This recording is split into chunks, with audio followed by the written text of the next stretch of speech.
మన ప్రభువును రక్షకుడైన యేసుక్రీస్తు వారి శ్రేష్టమైన నామంలో ఈ ప్రార్థన కూడికి కూడి వచ్చిన మీ అందరికి కూడా నా హృదయపూర్వకమైన వందనాలు తెలియజేస్తున్నాను. దేవుడు మీ అందరిని దీవించి వర్ధిల్లింప చేయనుగాక. బైబిల్ తెరిచి యెహోషువ గ్రంథం 7వ అధ్యాయము 21వ వాక్యాన్ని చదువుకుందాం. యెహోషువ గ్రంథం 7వ అధ్యాయము 21వ వాక్యాన్ని చదవండి.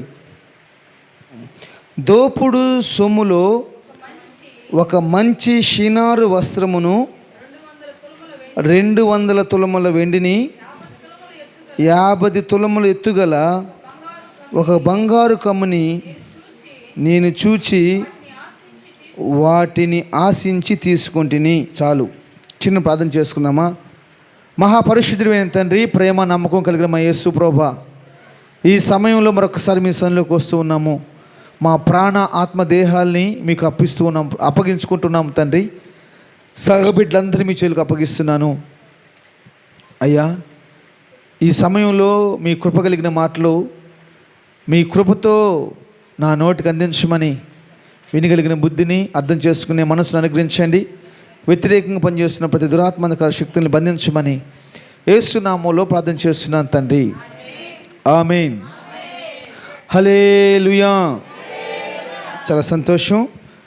జాగ్రత్తగా శ్రద్ధగా కొన్ని మాటలు నా వైపు చూస్తూ మీరు ఆలకించాలని నేను ఆశపడుతున్నాను. ఇక్కడ ఆకాను జీవితంలో కొన్ని మాటలు రాయబడ్డాయి. ఇక్కడ ఆకాను జీవితంలో కొన్ని విషయాలు రాయబడ్డాయి. అందరు తలపైకి ఎత్తండి, నా వైపు చూడండి. ఈరోజు చెప్తున్న వాక్యం యొక్క పాఠం ఏంటంటే ఆకాను యొక్క ఆరాటము. చెప్పండి. ఆకాను యొక్క ఆరాటము. ఈ భూలోకంలో చాలామంది రకరకాల ఆరాటాలు కలిగి ఉంటారండి. అనేక విషయాల్లో ఆరాటాలు కలిగి ఉంటారు. అనేకమైన సందర్భాలను బట్టి ఆరాటం కలిగి ఉంటారు. అనేకమైన వాటి విషయమై ఆరాటం కలిగి ఉంటారు. ఈరోజు నువ్వు దేని విషయమై ఆరాటం కలిగి ఉన్నావో నాకైతే తెలియదు, కానీ ఈ వాక్యం ఇన్ని అయిపోయేలోపు నీ ఆరాటం కరెక్ట్ అయిందా కాదో ఒక్కసారి ఆలోచించుకో. దేవుడు నీకు నాకు అలాంటి కృపా జ్ఞానాన్ని అనుగ్రహించునుగాక. ఆమేన్. ఇక్కడ ఆకాను అని చెప్పబడింది. ఆకాను అంటే, ఆకాను అనే పేరుకి అర్థం ఏంటంటే తిరుగులాడువాడు అని అర్థం. ఆకాను అంటే ఏంటి? తిరుగులాడువాడు అని అర్థం. జాగ్రత్తగానండి. ఈ ఆకాను యూదా గోత్రానికి సంబంధించిన వాడు. ఏ గోత్రానికి? యూదా గోత్రం. యూదా గోత్రం నుంచి గొప్ప సావుకులు వచ్చారు. యూదా గోత్రం నుంచి వచ్చి దావీదు గారు వచ్చారు. యూదా గోత్రం నుంచి యేసు ప్రభు వారు వచ్చారు. అలాంటి ఒక శ్రేష్టమైన యూదా గోత్రంలో, యూదా అంటే స్తుతించుట అని అర్థం.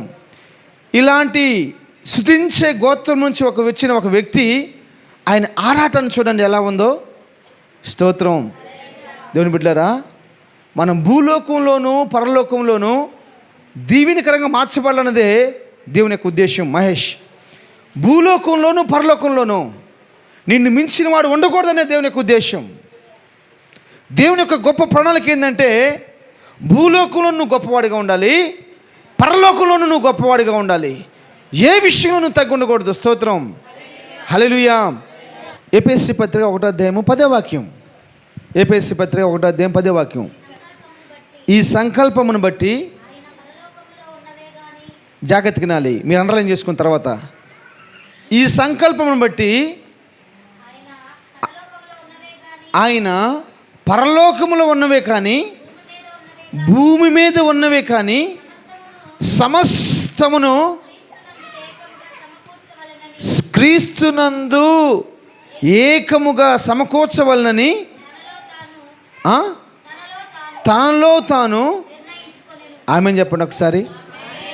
అంటే వాస్తవానికి దేవుని మనస్సులో దాయబడ్డ ఒక శ్రేష్టమైన మాట. జాగ్రత్తగా నాకెళ్ళి చూడండి అన్న.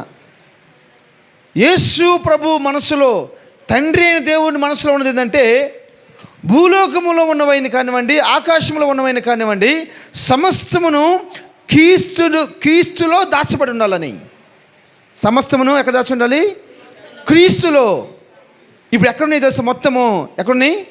క్రీస్తులో దాయబడి ఉన్నాయి. ఇది క్రీస్తు అనుకోండి, ఇది క్రీస్తులో. ఈ పరసు క్రీస్తు అయితే, నాకు చూడన్నా, ఈ పరసు క్రీస్తు అయితే ఎక్కడ దాయపడింది తెలుసా? క్రీస్తు కోసం, క్రీస్తు దాయపడి ఉన్నాయి. ఏమేంటి? భూలోకంలో ఉన్నవైనా కానివ్వండి, భూలోకంలో ఏవేవి ఉన్నాయో అన్ని క్రీస్తులో ఉన్నాయి. పరలోకంలో ఏవేవి ఉన్నాయో అన్ని క్రీస్తులో ఉన్నాయి. స్తోత్రం. అయితే ఇప్పుడు నువ్వు దేనికోసం ఆరాటపడాలి తెలుసా? చెప్పాలి. ప్రభు కోసం, యేసయ్య కోసం ఆరాటపడాలి. ఈ పరిస్థితి కోసం ఆరాటపడాలి. దీనికోసం నువ్వు ఆరాటపడ్డట్లయితే నిశ్చయంగా ఇది నీ దగ్గర ఉందనుకోండి, అవి భూలోకంలో ఉన్నవైనా సరే, పరలోకంలో ఉన్నవైనా సరే, నీ కాళ్ళ కిందకు ప్రభు తీసుకొస్తాడు. ఆమేన్. నీ కష్టం ద్వారా నువ్వేం చేయలేవు, నీ ఆలోచన ద్వారా నువ్వేం చేయలేవు. ప్రభు చిత్తాన్ని బట్టి నువ్వు ఏదైనా చేయగలవు. ఆమేన్. ఈ ఆకాను అంటే ఏంటి అర్థం? చెప్పాలి. తిరుగులాడువాడు అని అర్థం. ఏం పేరు అర్థం? తిరుగులాడువాడు అని అర్థం. ఈ తిరుగులాడువారు వాళ్ళతో కలిసి ఉన్నాడు. జాగ్రత్తగా వినాలి. కొన్ని సందర్భాల్లో ఇలాంటి వాళ్ళతో చాలా కష్టం. మోషే గారి పరిచర్య ముగించబడిపోయింది. ఇప్పుడు యెహోషువ నాయకత్వం వచ్చింది. ఎవరి నాయకత్వం వచ్చింది? యెహోషువ నాయకత్వం వచ్చింది. దేవునికి మహిమ కలుగును గాక. నిజంగా ప్రజలంత శ్రేష్టమైన వాళ్ళండి. మోషే పరిచర్యలో ఉన్నట్లే యెహోషువ పరిచర్యలో కూడా ఉన్నారు. మోషే పరిచర్యలో నమ్మకస్తులుగా ఉన్నట్లే యెహోవా పరిచర్యలో నమ్మకస్తులుగా ఉన్నారు. వీళ్ళ యొక్క ఇజ్రాయేల్ ప్రజలందరి ఆరాటం ఏంటి చెప్పండి? ఇజ్రాయేల్ ప్రజలందరి యొక్క ఆలోచన చెప్పండి అమ్మా. ఇజ్రాయేల్ ప్రజలందరి ఆరాటం ఏంటంటే వాళ్ళు కానాను దేశం చేర్చబడాలి. స్తోత్రం. ఇజ్రాయేల్ ప్రజలందరూ ఆరాటం ఏంటంటే వారు స్వచ్ఛాన్ని పొందుకోవాలి. కానాను దేశం చేర్చబడేంత వరకు, పాలు తేలు దేశం చేర్చబడేంత వరకు, స్వాచ్ఛాన్ని పొందుకునేంత వరకు వారి ఆరాటం తగ్గలేదు. స్తోత్రం. ఇలాంటి పరలోకపు ఆలోచనలు కలిగి ఉన్న వారి యొక్క సమూహముతోటి ఒక వేరే ఆలోచనలు కలిగిన ఒక వ్యక్తి ఉన్నాడు. అలాంటి వ్యక్తులతో ఎప్పుడైనా నష్టమే, ఎప్పుడైనా కష్టమే. 3,000 మందితో పోయి యుద్ధం చేయాలి. కొన్ని వేల మంది చచ్చిపోయారండి అక్కడ జరగవలసిన యుద్ధంలో. సరే, మనం వాక్యంలోకి వద్దాం. హల్లెలూయా. జాగ్రత్తగానండి. ఈయన ఏం చేశాడంటే ఈ కానాను యాత్రలో ప్రయాణమైపోతూ ఉన్నారు. ఈ ప్రయాణం అయిపోతున్నప్పుడు అక్కడ ఒక చిన్న ఊరుంది. ఆ ఊరి పేరు ఏం చెప్పారు? ఏం ఊరి పేరు? ఊరి పేరు ఏందమ్మా? హాయిపట్నం. ఒక చిన్న ఊరు. ఏ ఊరు అది? హాయిపట్నం. ఈ హాయిపట్నాన్ని ఆల్రెడీ ఎరుకో ప్రాంతాన్ని జయించేశారు. స్తోత్రం. ఎరుకో ప్రాంతాన్ని జయించేసి వాళ్ళు బయలుదేరి వస్తున్న సమయంలో జరిగిన సందర్భం ఏంటంటే ఆ ఎరుకో ప్రాంతంలో శపించబడ్డది ఏది కూడా మీరు ముట్టుకోవద్దని దేవుడు చెప్పాడు. స్తోత్రం. నాయక చూడండి, ఇజ్రాయిల్ ప్రజలందరూ కూడా దేని విషయమై ఆరాటం కలిగి ఉన్నారు? కానాను విషయమై ఆరాటం కలిగి ఉన్నారు. పాలు తేళ్లు ప్రవహించే దేశం విషయమై ఆరాటం కలిగి ఉన్నారు. వారి యొక్క స్వాచ్ఛం విషయమై ఆరాటం కలిగి ఉన్నారు. ఈ యొక్క ఆఖరి ఏం చేస్తున్నాడు? శపితమైన వాటి విషయమై, పాడైపోయే వాటి విషయమై, ప్రాణాలు తీసుకునే వాటి విషయమై ఆరాటం కలిగి ఉన్నాడు. స్తోత్రం. ఈ ఎరుకో ప్రాంతంలో మొత్తం నాశనం చేసినాక దావీదన్న అక్కడంట ఒక మంచి షేనారు వస్త్రాన్ని చూసాడంట. పై వస్త్రం. వాస్తవానికి నువ్వు ఎలాంటి బట్టలు వేసుకున్నా కానీ, ఇంతకుముందు కాలంలో నువ్వు ఎలాంటి బట్టలు వేసుకున్నా కానీ పైన కనుక ఒక వేసుకునే ఆ టవల్ని బట్టి, పైన కనుక వేసుకునే ఆ వస్త్రాన్ని బట్టి ఆ వ్యక్తికి ఇలువిచ్చేవాళ్ళు. ఇంతకుముందు పెద్ద పెద్ద సావుకారులు శాలువలు కప్పుకొని వచ్చేవాళ్ళు. బయటికి ఉన్నవాళ్ళు కానివ్వండి, ఆడవాళ్ళు కానివ్వండి, మగవాళ్ళు కానివ్వండి, శాలువలు కప్పుకొని బయటకు వచ్చారు. ఆ దినాల్లో అలాంటిదే ఈ షీనారు వస్త్రం. ఆ దినాల్లో ఆ సావుకారులందరూ కూడా చేసే పని ఏంటంటే వస్త్రాలు వేసుకున్న తర్వాత ఒక పైన ఒక వస్త్రం వేసుకుంటారు. దానిలో షీనారు ప్రాంతంలో చేయబడ్డవి, చీనారు ప్రాంతంలో నేయబడ్డవి చాలా విలువ ఎక్కువ. వాటిని చూసేలేకి ఒక వస్త్రం చూసాడంటమ్మా. అది ఎలా ఉందంట? 21వ వచనం. 21వ వచనం.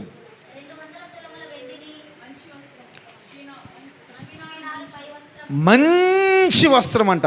ఏ వస్త్రం అది? ఇప్పుడు వచ్చిన తలకాయ నొప్పి అది. అది డూప్లికేట్ అయినా సరే అది ఒరిజినల్ అంటే చాలు, మనం మర్చిపోతున్నాం అని తెలుస్తున్నాములో. అది డూప్లికేట్, అది మంచిది కాదన్నా కానీ అసలు ఎవరు మిమ్మల్ని లోపరచగలరు? స్తోత్రం. ఒక షీనారు యొక్క మంచి వస్త్రము. రెండోది వచ్చేలేకే 200 తులముల వెండి. నాకెళ్ళి చూడండి ఎంత నాన్న, ఒక్క నిమిషం. 200 తులముల వెండి అంటే ఎంతమ్మా? మీకు బాగా లెక్కలు చేసుకో చెప్పండి. 200 తులముల వెండి అంటే 1 కిలో 600 గ్రాములు. ఎంతంత? 1 కిలో 600 గ్రాములు వెండి. ఒక ముద్ద ఉందంటే ఇట్లా, ఒక ముద్ద ఇలా ఒక ముద్ద ఉన్నంత, ఆ ముద్ద 50 తులముల బంగారము. ఎంతంత? 50 తులముల బంగారం అంటే ఎంత? మీకు లెక్కలు చేసుకో చెప్పండి. 400 గ్రాములు. ఎన్ని గ్రాములు? అర కేజీ కూడా 100 గ్రాములు తక్కువ. ఇంకా ఆ దినాల్లో కొద్ది గొప్ప బంగారానికి వెండికి విలువ ఉంది. కానీ ఆ ప్రజలందరూ, లక్షల మంది ప్రజల యొక్క ఆరాటం ఏంటంటే కానాను దేశం చేర్చబడాలి, వాగ్దాన దేశం చేర్చబడాలి, స్వాస్థ్యాన్ని పొందుకోవాలి, పాలు తేనెలు ప్రవహించే దేశం చేర్చబడాలి. స్తోత్రం. అది ఏ దేశం? అది పాలు తేనెలు ప్రవహించే దేశం. అది ఇలాంటి శ్రేష్టమైన దేశంలో ప్రవహించాలని వాళ్ళందరూ ఆరాటపడతా ఉంటే ఈ ఆకాను మాత్రం శపితమైన తెచ్చేసి గుడారంలో దాచిపెట్టుకుంటున్నాడు. దేవుని బిడ్డలారా, నువ్వు దేని విషయమై ఆరాటపడుతున్నావు నాకు తెలియదు. నువ్వు దేని విషయమై ఆరాటపడుతున్నావు నాకు తెలియదు. ఇది అంచె దినాలు, ప్రభువు రాకడ సమీపంగా ఉంది. ఎలా చనిపోతున్నారో ప్రజలు అర్థం కావట్లేదండి. ఎలా చనిపోతున్నారో అర్థం కావట్లేదు. ఒక చోట టైర్లకి పంచర్ వేస్తూ ఉంటారు. కార్లకి, లారీలకి, ట్రాక్టర్లకి పంచర్లు వేస్తూ ఉంటారు నాన్న టైర్లు. ఆ టైర్లు వాళ్ళు ఏం చేస్తారంటే ఒకదాని మీద ఎంత ఎత్తిపేరు చేసేసి దానిపైన ఒక టైర్ పెట్టేసి దానిపైన పెయింట్ వేస్తారు. ఎందుకంటే కనపడంగానే ఇది పంచర్ షాప్ అని కనపడటం కోసం ఇట్లా మొత్తం పొడుగు పెడతారు. ఒకదాని మీద పైన పెట్టే టైర్ ఇట్లా పెట్టేసి దానికి పెయింట్ వేస్తారు. ఒక వ్యక్తి ఇలా రోడ్డు మీద నడుచుకుంటూ పోతున్నాడు. ఏమైంది తెలియదు. ఇలా నిలబెట్టిన టైరు మహేష్ అది స్లిప్ అయిపోయి వచ్చి కింద పడింది. అది పడతాం బోర్ల పడకుండా నిలువుని గేటును పడింది. ఇట్లా పగడిలేక 2 సార్లు ఎగిరేసేసి పోయి నడుచుకుంటూ పోతున్న వ్యక్తి ఇట్ట పోతున్నారు కదా, నడుచుకుంటూ పోతున్న వ్యక్తిని వచ్చేసి ఇక్కడ కొట్టంగానే ఈయన పోసేసి రోడ్డు మధ్యలో ఉన్న డివైడర్ కొట్టుకుంటే ఇక్కడ నుంచి ఇటు పైకి వచ్చేసింది. తల ఇక్కడ నుంచి ఇటు పైకి వచ్చేసింది. ఎందుకు చచ్చిపోతున్నాడో అర్థం కావట్లేదు.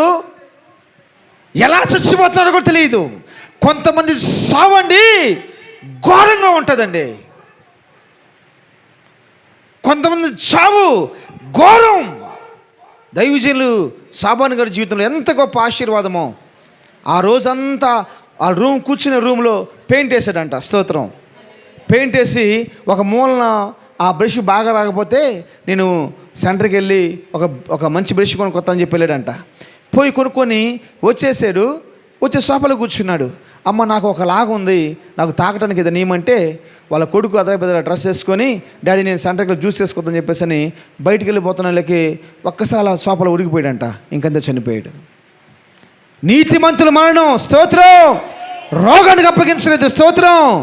యేసయ్య గారు మేము సాక్షి విన్నప్పుడు ఆయన ఇంకా 8 రోజులకు చచ్చిపోతాడు అనగా చెన్నైలో దేవుని మందిరాన్ని ఓపెన్ చేసి చచ్చిపోయాడంటండి. నువ్వు రోగంలో ఉన్న రోగం నీకు రోగంగా మార్చబడదు. నువ్వు దేనికోసం ఆరాటపడుతున్నావు? నువ్వు దేని విషయమై ఆరాటపడుతున్నావు?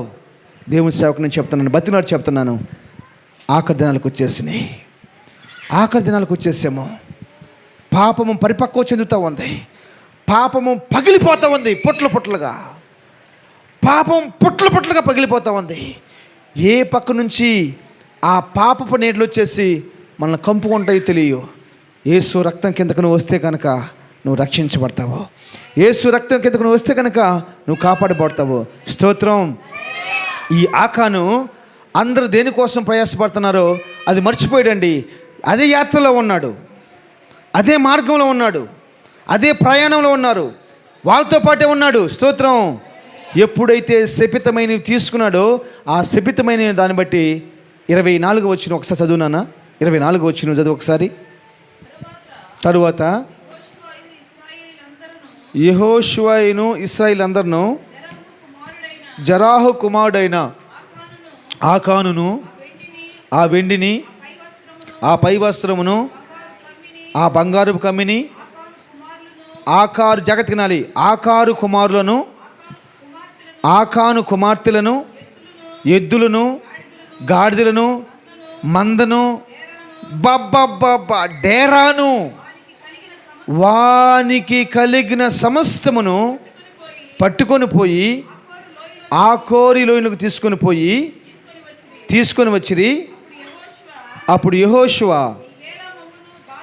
నీవు ఏలా మమ్మును బాధపరిచితివి, నేడు యెహోవా నిన్ను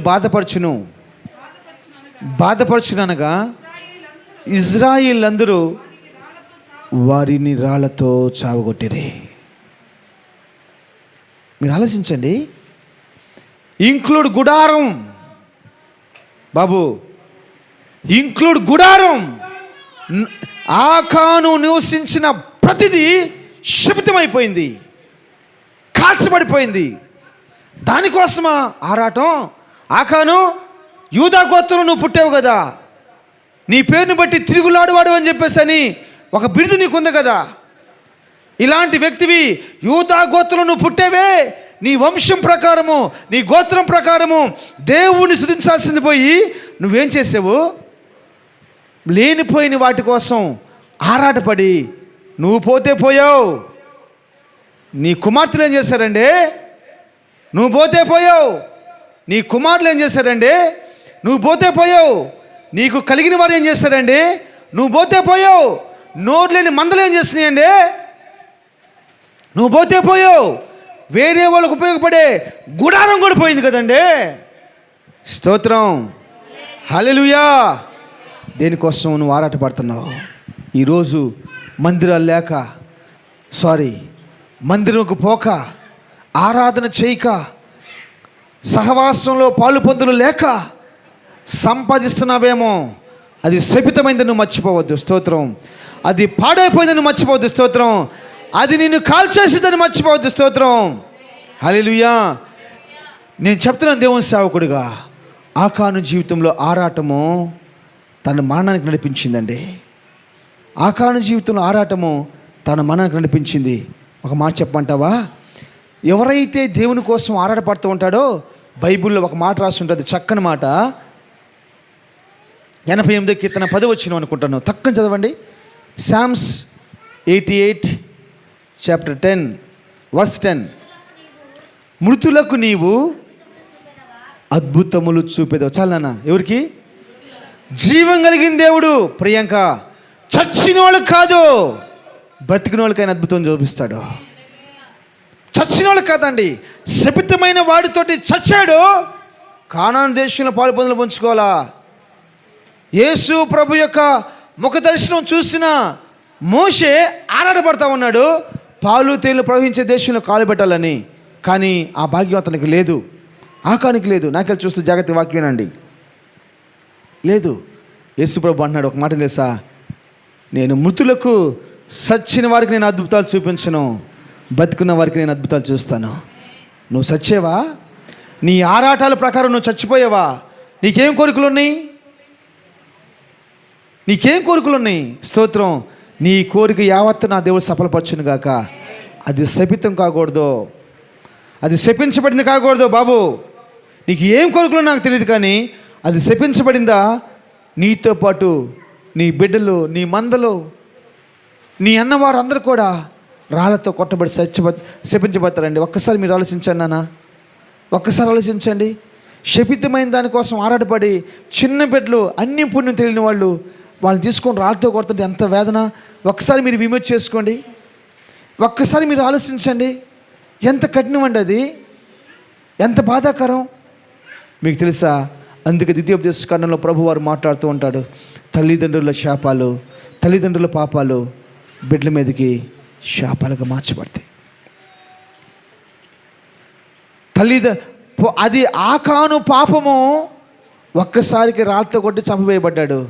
కానీ ఇప్పుడు నువ్వు చేస్తున్న నీ యొక్క ఆరాటాన్ని బట్టి నువ్వు తీసుకొస్తున్న ఆ శాపము నీ బిడ్డల్ని నిత్య నరకానికి తీసుకెళ్తుందేమో, నిత్య నరకంలో పడేస్తుందేమోనండి. ఏముంది నీలో ఆరాటం?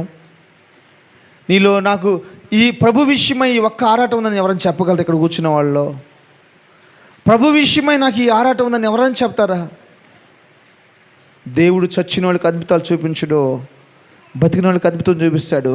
అందుకే ఎఫెసీ పత్రిక 2వ అధ్యాయంలో రాసి ఉంటుంది, మీ అపరాధముల చేతను మీ పాపముల చేతను మీరు చచ్చిన వారై ఉండగా యేసయ్య ఆయనతో కలిసి మిమ్మల్ని బతికింపజేశాడు. ఆయన అద్భుతాలు చూపించటం కోసం, ఆయన ఆశ్చర్యకార్యాలు నీ జీవితంలో చేయటం కోసం, దేనికోసం నువ్వు ఆరాటపడుతున్నావు? మన ప్రీతమ దైవజనులు సాబ్ జోసఫ్ అన్న గారు ఒక సాక్ష్యం చెప్పారు. చాలా సంతోషమైన మాట. ఏం తెలుసా, ఒకసారి మీటింగ్లకి వెళ్ళారు, వేరే ఊర్లో మీటింగ్లకి వెళ్ళారు. మీటింగ్లకి వెళ్తే ఆ మీటింగ్లు 4 రోజుల మీటింగ్లు ఒక్కరోజు అయిపోయిందన్న. ఒకరోజు అయిపోయంగానే కేరళ నుంచి ఫోన్ వచ్చింది. కేరళ నుంచి ఫోన్ వచ్చింది. ఫోన్ వచ్చేసి ఆ ఫోన్లో వచ్చిన మెసేజ్ ఏంటంటే, తమ్ముడా, అమ్మ చాలా సీరియస్గా ఉంది, నువ్వు అర్జెంటుగా కనుక రాకపోతే అమ్మ చచ్చిపోయింది, అమ్మ నేను చూడాలని కలవరపడుతుంది, అమ్మ నేను చూడాలని కలవరపడుతుంది అనగానే గుండె ఒక్కసారి నీరు గారిపోయిందంట. గుండె ఒక్కసారి నీరు గారిపోయింది. అయ్యో, ఇటు యేసయ్య పని, పోస్టర్లు వేశారు, పెద్ద మీటింగ్లు ఏర్పాటు చేశారు. ఈ మీటింగ్ వెళ్ళిపెట్టేసేసి నేను మా అమ్మకాడికి ఎలా పోవాలి?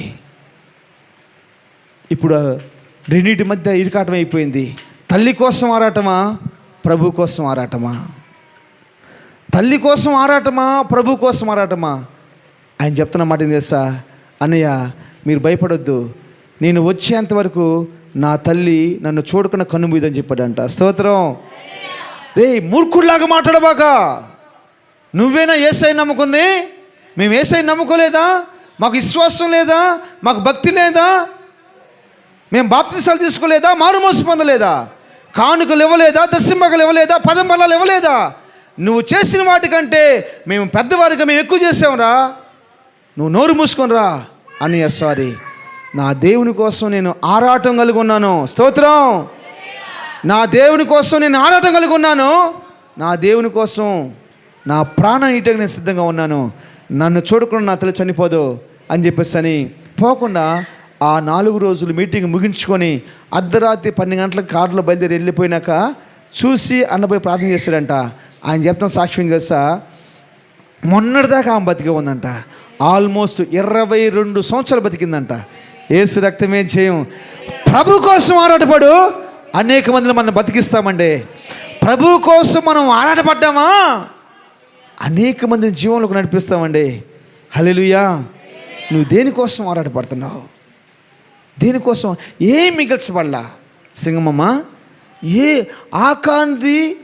ఆకాను కుటుంబీకులది, ఆకాను యొక్క ఇరుగు పొరుగు వాళ్ళది, తన భార్య తమ్ముడు అన్నయ్య వాళ్ళు కూడా లేరండి.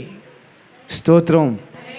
నీ యొక్క ఆరాటము నీకు అభివృద్ధిని కలుగు చేయనుగాక. నీ యొక్క ఆరాటము నిన్ను ఆశీర్వాదంలోకి నడిపించునుగాక.